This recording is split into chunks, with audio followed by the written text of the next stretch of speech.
Assalamualaikum warahmatullahi wabarakatuh. Kembali pada mata kuliah teori organisasi pada Fakultas Ilmu Administrasi Universitas Pontianak Galatung pada program studi Administrasi Publik.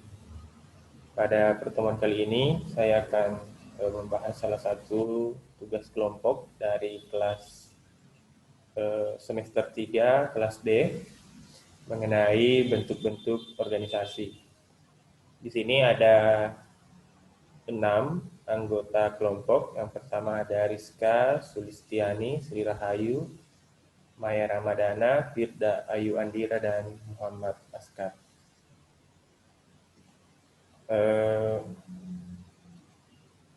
Ada sedikit kesalahan di tempat, kenapa di Solo 1 November 2020. Mungkin ini copy paste-nya tidak sempat untuk diedit.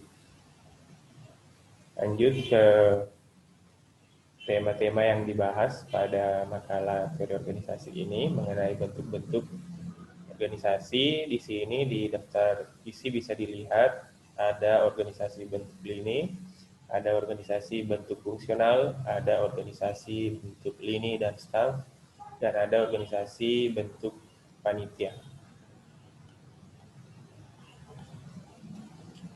Yang pertama, di sini disebut organisasi bentuk lini yang dibahas untuk pertama kali, yakni organisasi bentuk lini disebut pula sebagai organisasi bentuk lurus atau organisasi militer, karena biasanya hanya mengenal satu atasan, pimpinan, yang mempunyai kewenangan dalam segala bidang kegiatan. Tugas-tugas dibagikan dan didelegasikan dari atas ke pengawas madya yang mempunyai tugas khusus dan pengawas madya ke pengawas yang bertugas langsung jalannya kegiatan. Disebut organisasi militer karena hampir semua perintah itu berasal dari satu pucuk pimpinan dan bawahan ataupun pendelegasian wewenang ke pejabat di bawahnya itu tetap mengacu pada satu perintah.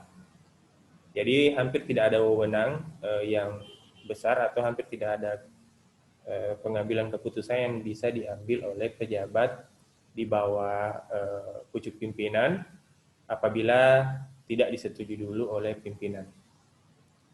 Di sini ada ciri-ciri ataupun sifat-sifat yang digambarkan dari organisasi lini ini. Yang pertama, ruang lingkup organisasi masih kecil, jumlah karyawan sedikit, hubungan kerja antara pimpinan yang biasanya juga menjadi pemilik organisasi. Jadi dia yang bertindak sebagai pimpinan sekaligus dia adalah pemilik organisasi itu. Semua anggota organisasi masih kenal satu sama lain. Jadi karena memang organisasinya masih kecil, jadi orang-orang di dalam organisasi ini masih saling mengenal. Tujuan organisasi yang hendak dicapai masih sederhana. Karena organisasinya kecil, tentu target ataupun tujuan yang akan dicapai masih sederhana. Tingkat spesialisasi yang dibutuhkan masih rendah. Ya, artinya belum membutuhkan anggota-anggota organisasi dengan keahlian-keahlian tertentu. Cenderung orang-orang di dalam organisasi lini ini keahliannya masih standar dan hampir memiliki keahlian yang sama. Alat-alat yang dibutuhkan masih sederhana, struktur organisasi sederhana, produk yang dihasilkan belum beraneka ragam. Jadi organisasi seperti ini mungkin seperti warung, kemudian unit-unit bisnis kecil ya yang mempekerjakan beberapa orang di dalam organisasi itu sendiri. Jadi dia yang memiliki usaha itu, dia sendiri yang bertindak sebagai pimpinan. Kemudian bahasan selanjutnya mengenai kebaikan-kebaikan yang dimiliki oleh organisasi bentuk lini, yaitu proses pengambilan keputusan dapat berjalan dengan cepat. Ya, walaupun tadi bahwa hanya pucuk pimpinan yang boleh mengambil keputusan, tapi karena organisasi ini kecil, hanya terdiri dari beberapa orang, maka walaupun memang segalanya harus berasal dari pucuk pimpinan tertinggi, tapi tetap proses pengambilan keputusan ini berjalan dengan cepat karena memang organisasinya kecil dan hanya ada beberapa orang di dalam organisasi itu. Yang kedua, kebaikan yang dimiliki oleh organisasi ini, rasa solidaritas para anggota organisasi pada umumnya besar karena saling mengenal satu sama lain. Karena selain ada hubungan kerja yang hubungan profesional di dalam organisasi, hubungan emosional ataupun hubungan kekeluargaan ini cenderung lebih besar karena tadi kembali bahwa ini hanya organisasi kecil yang terdiri dari beberapa orang dan kadang juga anggota-anggota organisasi dari organisasi berbentuk klinik ini memang direkrut dari misalnya dari keluarga ataupun dari sahabat-sahabat sehingga sebelum bergabung di dalam organisasi sudah ada kedekatan-kedekatan secara pribadi. Kemudian disiplin biasanya tinggi karena hanya sedikit orang yang dikontrol, jadi penegakan aturan ataupun disiplin ini mudah dievaluasi ataupun mudah dikontrol. Kemudian ada kelebihan, tentu ada kelemahan dari organisasi bentuk klinik ini. Tujuan organisasi didasarkan atas tujuan pribadi pimpinan organisasi. Kembali lagi tadi bahwa karena memang yang bertindak sebagai pimpinan organisasi biasanya sekaligus sebagai pemilik organisasi, maka tujuan organisasi itu pun cenderung adalah tujuan pribadi dari pemilik sekaligus pimpinan organisasi itu. Kecenderungan bagi pimpinan organisasi untuk bertindak secara autokratis, yaitu tidak memperhatikan pertimbangan atau saran-saran bawahan. Ya, karena tadi memang dia yang punya, dia juga yang pimpin. Seluruh organisasi bergantung pada seseorang. Kesempatan bagi karyawan untuk mengembangkan spesialisasi sangat terbatas ya, karena namanya organisasi kecil, tujuan, target ataupun produk-produk yang dihasilkan itu memang cenderung hanya adalah produk-produk sederhana sehingga keahlian-keahlian yang dituntut dari anggota organisasi ini memang juga terbatas ataupun hanya keahlian-keahlian sederhana. Tidak adanya koordinasi antara departemen karena tiap departemen hanya menangani tugas-tugasnya sendiri. Itu dari organisasi bentuk klinik. Kemudian ini adalah contoh dari struktur organisasinya. Jadi ada manajer, ada beberapa kepala bagian di bawahnya, kemudian langsung ada anggota, tidak terlalu banyak jabatan-jabatan di dalam organisasi bentuk klinik. Kemudian lanjut ke bentuk organisasi yang kedua, yakni organisasi bentuk fungsional atau function organization. Organisasi bentuk fungsional adalah organisasi yang di dalamnya tidak terlalu menekankan kepada hierarki struktural atau jenjang jabatan secara vertikal, akan tetapi lebih banyak didasarkan kepada staf dan macam-macam fungsi yang perlu dijalankan. Sesungguhnya, bentuk organisasi fungsional ini tidak pernah mencapai tingkat popularitas yang tinggi, meskipun dipergunakan oleh organisasi niaga pada umumnya, khususnya pada toko serba ada dan industri pakaian jadi.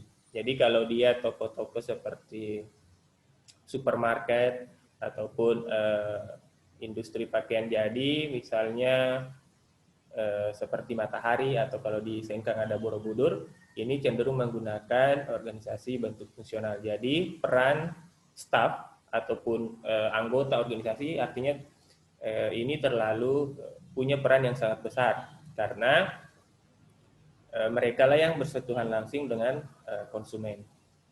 Dalam struktur organisasi bentuk fungsional, wewenang dan tugas setiap fungsi diberikan sepenuhnya kepada seorang pejabat pimpinan yang dipandang ahli dalam bidang fungsinya. Jadi berbeda tadi dengan organisasi bentuk klinik, semua pengambilan keputusan itu dipegang oleh pucuk pimpinan tertinggi. Kalau di struktur organisasi bentuk fungsional ini, pejabat ataupun kepala-kepala bagian atau kepala divisi diberikan wewenang sesuai dengan fungsi dan ahlinya.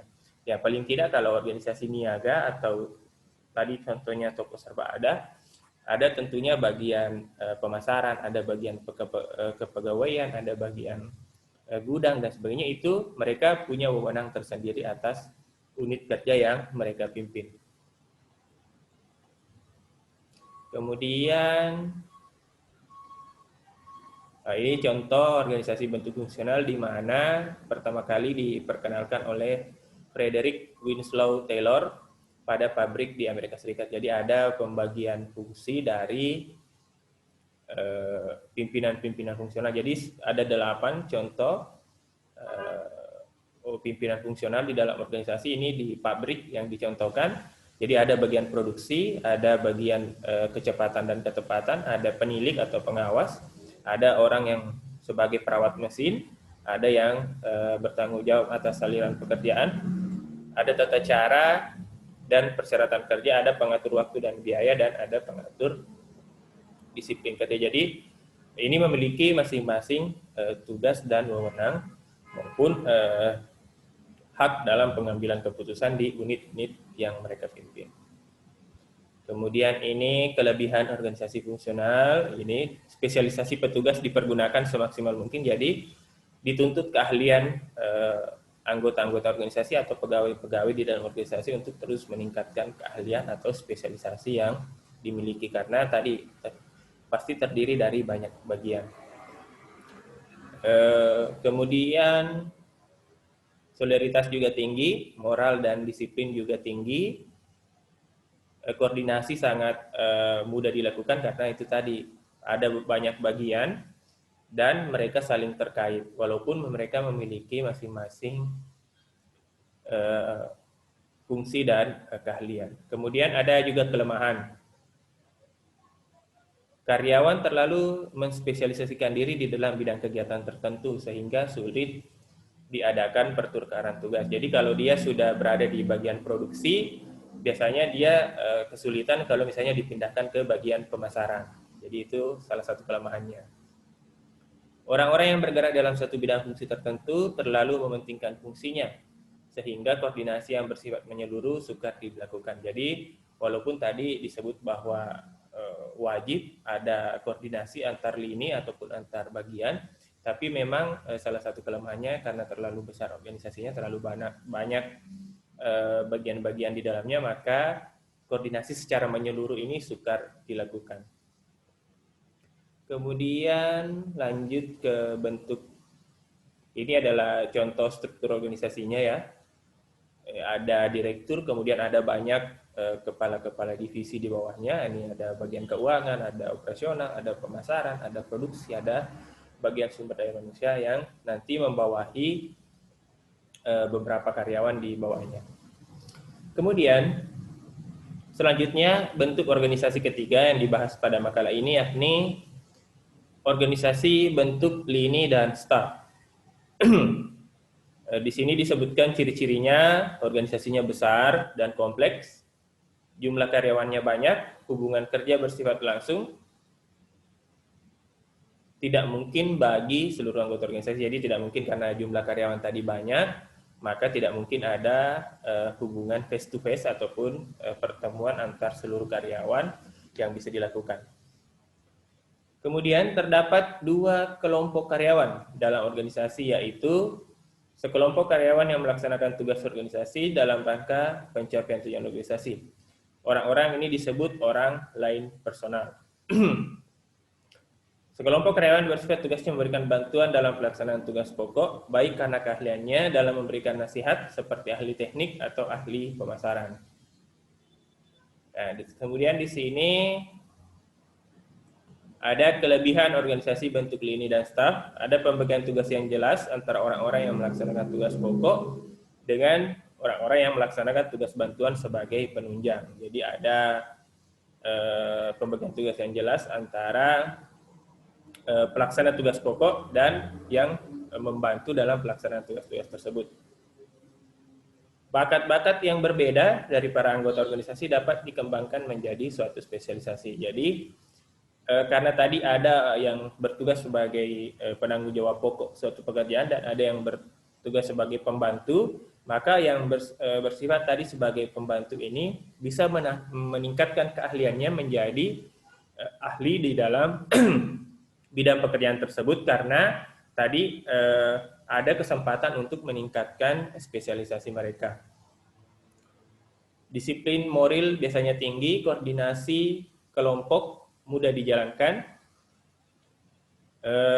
prinsip the right man in the right place lebih mudah dilakukan. Jadi ini prinsip menempatkan orang sesuai dengan keahliannya karena memang tadi ada pembagian tugas yang jelas, bahkan untuk orang yang bertugas pada tugas pokok dan tugas pembantu ini dipisahkan sehingga direct main indirect place ini dapat tercapai. Kemudian kelemahan organisasi bentuk lini dan staf. Ya, bagi para pelaksana operasional tidak selalu jelas mana yang bersifat instruksi, mana yang bersifat nasihat. Jadi karena memang ada yang bertugas memberi perintah dan ada yang bertugas memberi nasihat, maka kadang pelaksana kegiatan ini sulit membedakan yang mana perintah dan yang mana nasihat. Para pelaksana operasional mempunyai dua macam pimpinan, yaitu atasan langsung yang berhak memerintah dan pimpinan staf yang mempunyai wewenang fungsional. Jadi kadang ada dua perintah yang berasal dari dua pimpinan yang cenderung biasanya berbeda dan sulit ditafsirkan karena ada dua perintah yang bisa berasal dari dua atasan. Kemudian ini adalah struktur organisasi bentuk lini dan staf. Jadi sudah ada akuntan publiknya, sudah ada penasihat hukumnya, pimpinan ini juga memiliki staf, kemudian ada bagian-bagian lagi, pemasaran, keuangan, SDM, kemudian ada bagian produksi, kemudian ada lagi kepala-kepala seksi di bawah bagian ini, kemudian baru nanti akan ada anggota-anggota organisasi di bawah kepala seksi ini. Jadi lebih kompleks dan lebih besar. Kemudian yang terakhir adalah organisasi bentuk panitia, komite, tipe organisasi. Sebagai contoh organisasi bentuk panitia adalah koperasi rukun warga. Organisasi bentuk panitia dapat pula bersifat sementara dalam arti hanya berlaku selama waktu tertentu. Misalnya panitia anggaran pada suatu perusahaan yang bertugas menyusun anggaran perusahaan. Panitia anggaran tersebut diketahui oleh direktur keuangan dan kepala bagian perencanaan. Jadi kalau organisasi bentuk panitia ini untuk satu atau beberapa kegiatan tertentu ini, kalau mahasiswa sering berorganisasi, tentu mengenal hal-hal seperti ini. Misalnya mau adakan basar atau pelatihan, misalnya pelatihan kepemimpinan atau kepelatihan kewirausahaan, nanti ini dibentuk panitia di mana dia hanya bertugas pada kegiatan-kegiatan tersebut. Jadi hanya bersifat sementara atau hanya bersifat salah satu kegiatan saja. Jadi ini adalah kelebihannya. Keputusan yang diambil pada umumnya tepat karena dibicarakan secara kolektif terlebih dahulu ya, karena misalnya kalau kita mau bikin kegiatan basar atau pelatihan-pelatihan tentu banyak rapat-rapat yang dilaksanakan terlebih dahulu untuk pengambilan keputusan, mulai dari perencanaan sampai pada evaluasi kegiatan. Kemungkinan bagi seseorang untuk bertindak diktatoris sangat kecil karena memang tadi kan dibentuk hanya untuk satu kegiatan. Jadi kalau dia bertindak diktator pada kegiatan tersebut, kemungkinan besar mereka atau orang tersebut tidak akan dipilih lagi sebagai pimpinan pada kepanitiaan pada kegiatan yang lain. Kemudian kelemahannya, organisasi bentuk panitia karena terlalu sering rapat sebelum kegiatan, maka pengambilan keputusannya lambat karena harus disetujui dulu oleh seluruh anggota kepanitiaan tersebut. Dalam hal timbul suatu kemacetan, tidak seorang pun dari pimpinan yang dapat dimintai pertanggungjawaban. Para pelaksana sering bingung karena perintah tidak datang dari satu orang saja, tetapi dari beberapa orang. Kemudian ini bentuknya sering membuat ini kalau ada kegiatan-kegiatan sederhana, misalnya basar tadi atau kegiatan-kegiatan pelatihan, ada ketua, pasti ada sekretaris, ada bendahara, seksi-seksi maupun anggota-anggota pada seksi-seksi tersebut. Jadi demikian untuk pembahasan makalah dari salah satu tugas kelompok dari semester 3 kelas D, Program Studi Administrasi Publik, Fakultas Ilmu Administrasi, Universitas Padang, yaitu dari kelompok 3. Jadi demikian. Assalamualaikum warahmatullahi wabarakatuh.